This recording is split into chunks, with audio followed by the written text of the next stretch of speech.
L'ombre du syndicat. Dans les rues sombres de Marseille, un réseau criminel impitoyable, connu sous le nom de «le syndicat», contrôlait le trafic de drogue et les raquets. Son chef, Marcello Moretti, un homme aussi charismatique que redoutable, dirigeait ses affaires d'une main de fer. Un jour, un jeune policier ambitieux, Julien Morel, fut chargé d'infiltrer l'organisation. Sous une fausse identité, il se rapprocha de Luca, le bras droit de Moretti, et gagna sa confiance. Mais plus il s'enfonçait dans ce monde clandestin, plus il réalisait que la corruption était partout, même parmi ceux censés faire respecter la loi. Lorsqu'il obtint enfin des preuves pour faire tomber le syndicat, il découvrit que son propre supérieur était impliqué dans le réseau. Trahi et en danger, Julien n'avait qu'une seule option: confronter Moretti. Une nuit, dans un entrepôt abandonné, les deux hommes se retrouvèrent face à face.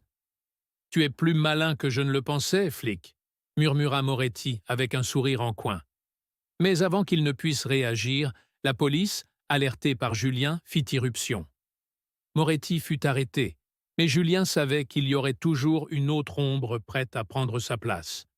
Le syndicat était affaibli, mais pas détruit. Dans le monde du crime, rien ne meurt vraiment. Partie 2. La revanche de l'ombre. Après la chute de Marcello Moretti, le chaos s'empara de l'organisation.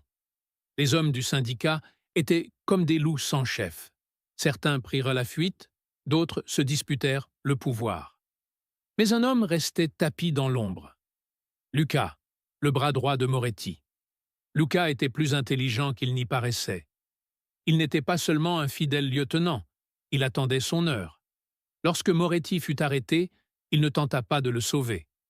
Il disparut dans la nature, emportant avec lui une liste de noms: policiers corrompus, informateurs et traîtres potentiels. Il savait que ces informations étaient sa clé pour survivre et peut-être se venger. Pendant ce temps, Julien Morel faisait face à une nouvelle menace. Après avoir démantelé une partie du syndicat, il fut promu à une unité spéciale de lutte contre le crime organisé. Mais rapidement, il reçut des menaces voilées et constata que certaines preuves contre le syndicat disparaissaient mystérieusement des dossiers officiels. Une nuit, il trouva un message glissé sur le siège de sa voiture. « Tu n'as rien terminé. Nous ne mourrons pas. Nous changeons. » C'était la signature de Luca. Julien comprit alors que la guerre n'était pas finie. S'il voulait éradiquer le syndicat, il devait affronter Luca et la corruption qui gangrenait la police elle-même. Mais cette fois, il ne se contenterait pas d'être un simple policier suivant les règles.